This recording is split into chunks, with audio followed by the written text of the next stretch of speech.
அனைவருக்கும் வணக்கம். இந்த விநாயகர் நம்ம கணக்கனேந்தல் புத்துக்கோவில்ல இருக்கக்கூடிய விநாயகர் தான். எல்லா தடைகளையும் நீக்குபவர் விநாயகர். எந்த வழிபாடாக இருந்தாலும் முதலில் விநாயகரை வழிபட்டு தான் நம்ம ஆரம்பிக்கிறோம். இந்து சமயத்துல அரச மரமும் வேப்ப மரமும் புனிதமான மரங்களாக கருதப்படுது. அரச மரம் தேவர்கள் வாழக்கூடிய மரம் அப்படின்னு சொல்றாங்க. வேப்ப மரம் தீய சக்திகளை நீக்குது. நம்மளுக்கு ஒரு பாசிட்டிவ் வைப் கிடைக்கும். இந்த இடத்துல பாருங்க ஃப்ரெண்ட்ஸ், இதுல 8 நாகர் சிலைகளை வைத்து வழிபட போறாங்க. 8 நாகர் சிலை அப்படிங்கிறது 8 திசைகளையும் காப்பவர்கள் அப்படிங்கிற அர்த்தத்துல இங்க 8 நாகர் சிலைகள் பிரதிஷ்டை செய்யப்பட போகுது.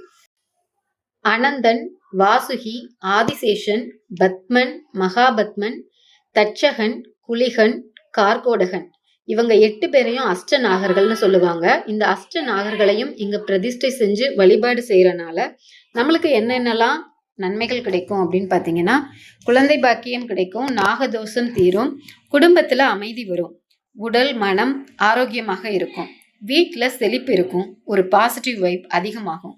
குறிப்பா அரச மரம், விநாயகர், வேப்ப மரம், நாகர் சிலை இது ஒரு பாரம்பரியமான ஒரு அமைப்பு. உலக மக்கள் நலன் வேண்டி இந்த இடத்துல 8 நாகர்களை பிரதிஷ்டை செய்ய போறாங்க. அனைவரும் இதுல கலந்து கொண்டு அம்மனின் அருள் பெறுக. நன்றி.